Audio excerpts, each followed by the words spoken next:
Hello. It's been a while since I've made a video. I've been obsessed with this idea that I've been researching lately, and I've been trying to sort of construct a very convincing proof that the legend of Troy, the Homeric epics, Greek mythology in general, had its roots in a North European sun cult, or at least parts of Greek mythology, not all of it, but at least the parts that were brought down specifically by the Mycenaeans and by the Dorians. And if you want, I'm going to make a video about this.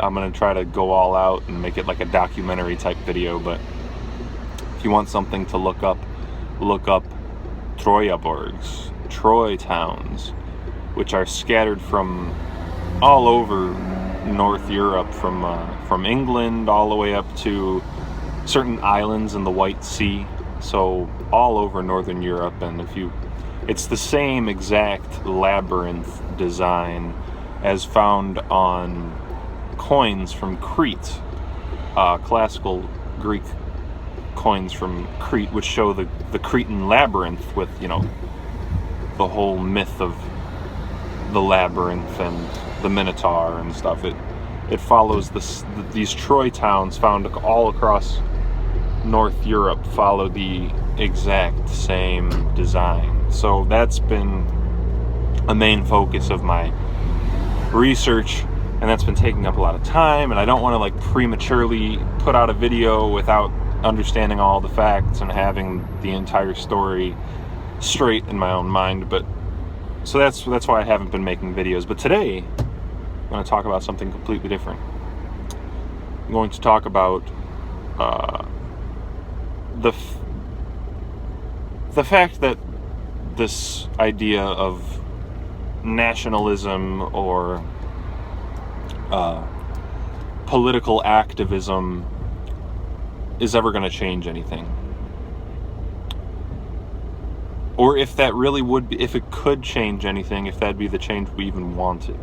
Because most people who are concerned about their ethnicity and the preservation of the white ethnic tribes and peoples, a lot of them, at least that I've seen online in the alt-right circles and whatnot, they want political activism and they want political change, and they want to basically take political power and establish certain policies that would affect demographics and preserve the ethnicity of the country, but it won't change anything else, really. It won't change our way of life fundamentally. We will still be living in this sort of post-manufacturing capitalistic society, and not much will change by way of your average everyday life. But that's not really a solution, because the liberals on this side of the debate, the globalists, so to speak, they are actually in the right when it comes to this idea that our current society and our current economy are based, and they require the globalized market, and the sort of capitalistic trade that we see is necessary to sustain the massive overpopulation that exists today in all countries.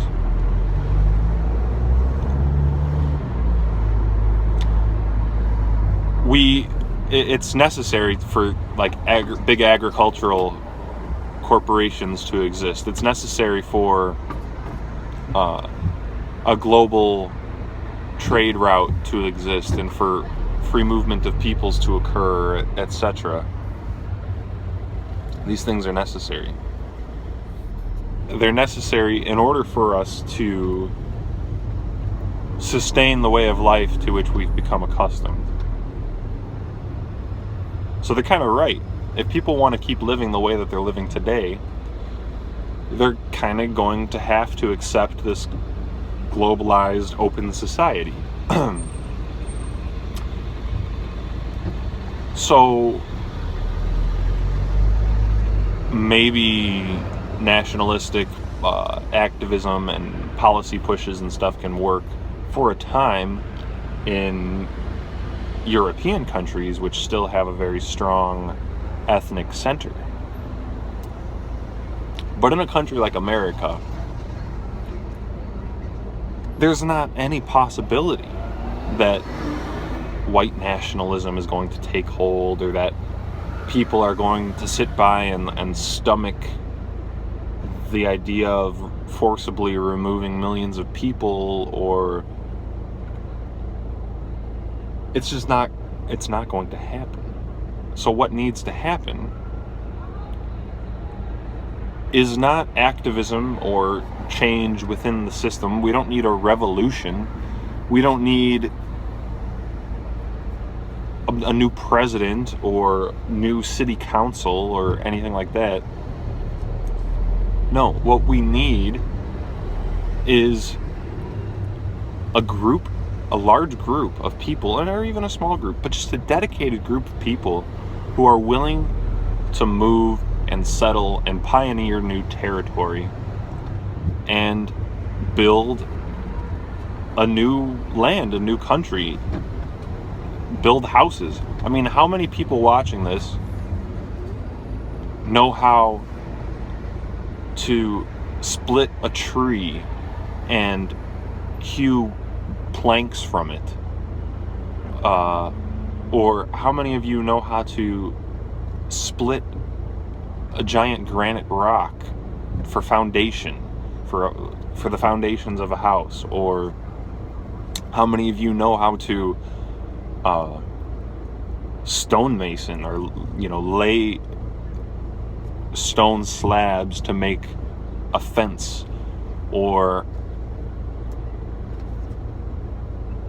how many of you know how to tend a garden, or a field of crops that you will be able to sustainably replant or reharvest each year? And how many of you know how to store food without electricity, without refrigerators? I'd wager to bet almost none of you. How many people here could go out with a good group of 50 to 100 people and survive for a year without help, with just basic tools? None of you. I don't want to be a hypocrite here and say that I am, but the fact is that that's what we need. We need people who are willing to move out, construct a new city on a hill, so to speak, because that's the only thing that's going to get people to move to it. It's going to be a totally different life. It's not going to be the type of life that you're accustomed to today. I mean, how many people here, once again, are willing to work 16 hours in a day of hard labor to get something done that needs to be done? To repair the wall that fell, or to repair a roof, or to construct a new house for the new people coming into town. Or could anybody, even working together in a big group, would we be able to construct a solid house that'll last for hundreds of years the way that our ancestors could? Or a fence? Or a garden? Or anything? None of us have those skills. And yet, that's precisely what needs to happen. We don't need... See, I was listening to a Red Ice interview with Greg Johnson, who really sounds like Richard Spencer, so I feel like he's like a moniker or a pseudonym of Richard Spencer or something like that. But he's talking about how what we need is to spread ideas, that this is a war of ideas, and we need to be just spreading these ideas and getting involved in like campus governments or local governments, or starting groups to spread these ideas. It's not about ideas. If you really want a fresh start and a new opportunity for our people to live our lives according to our values and our norms and our customs,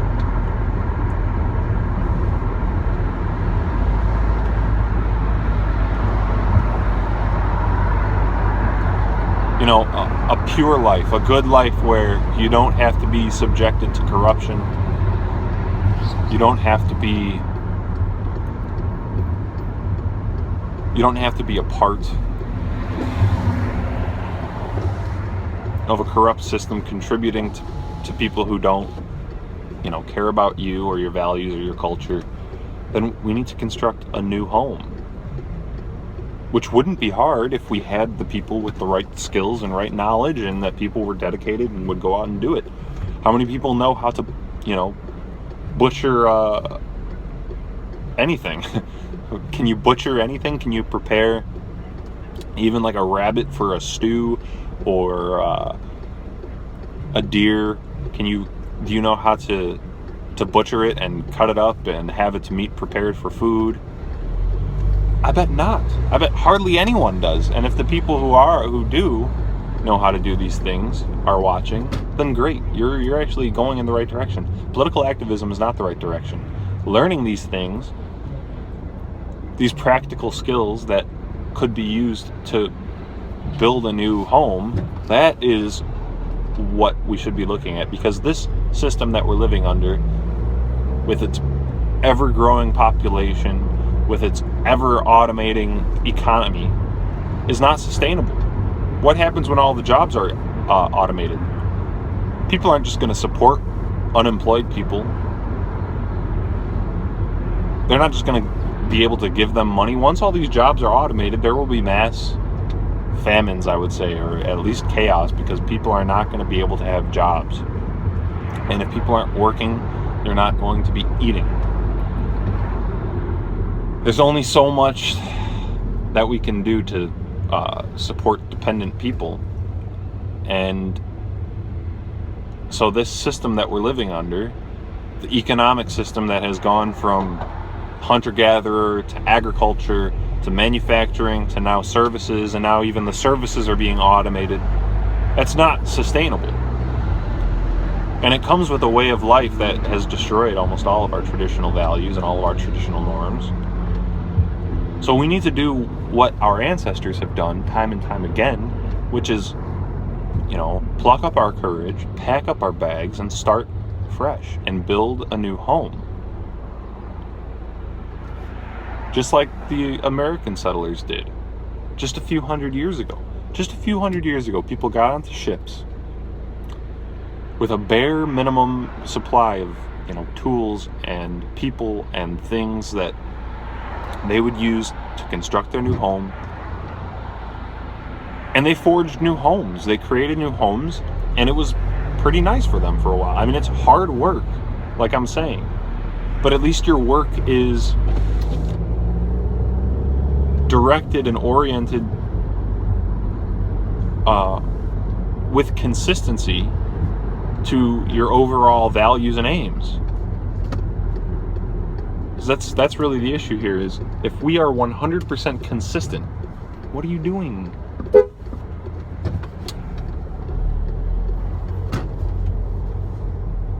If we are 100% consistent, then we will ditch the politics nonsense. We're not activists. We should be settling and creating new territory, because that's what we need. New territory. The changes that we want won't happen until we have that. So anyways, thank you for watching.